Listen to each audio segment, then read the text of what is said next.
And in studio joining me now is Dennis ONSARIGO, who of course has done that particular documentary. Thank you very much for coming in.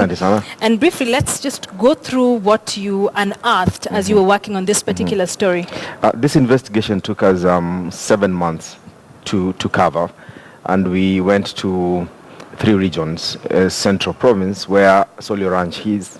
We went to Savo East National Park in Voi, and then we went to Nakuru National Park. What we discovered, KWS rangers used to call media houses to these rhino sanctuaries and national parks, and they used to tell us poachers came into the park and tried to hack off rhino horns or ivory from elephants, but we killed them.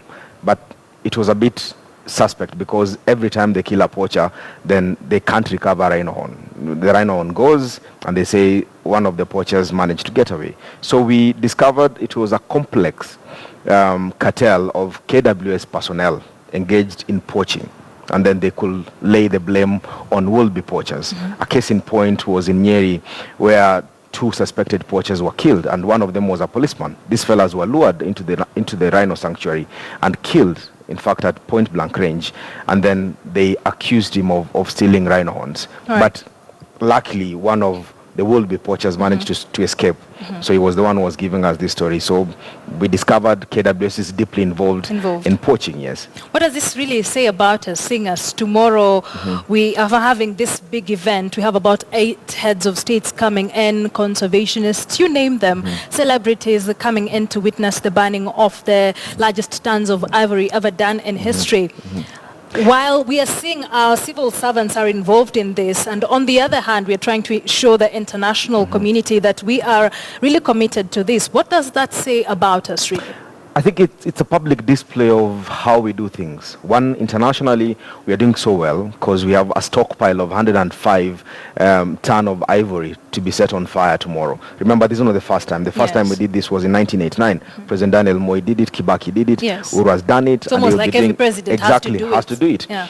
So, but locally, there are systems that need to be checked. And remember, when we did this particular documentary, they sent on 5 senior KWS officials. They're all back in office, and they'll be part of this burning of ivory tomorrow. So have we strengthened the institutions to make sure that this does not happen?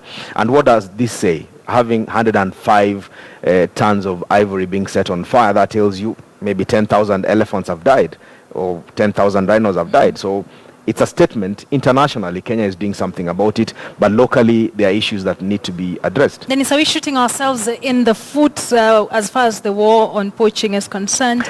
I think it's a patched-up work process, if you ask me, because since we did this particular documentary, I think we have only lost 1 rhino since 2014. And before that, we used to lose a rhino every after 7 months. Every July, we could lose 2 or 3 rhinos. So it's patched up. We have not gone to the bottom of this poaching thing because, again, we identified from our documentary that the mastermind of this poaching is a fella was called Mushina. This guy was killed 3 months ago in a hail of bullets, and police have never cared to tell us who killed him and why he died. Yeah. This is a complex cartel, as you had mentioned.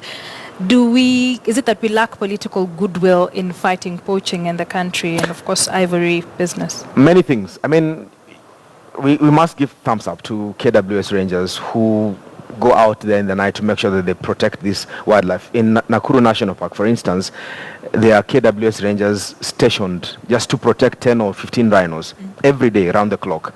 If you had more equipment, better equipment, surveillance equipment in place, if you had more policing done, if you pay KWS rangers better, then maybe we can do better.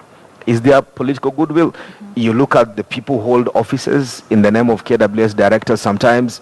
I mean, they have to come from some region for them to be in this office. So are we doing what we should do?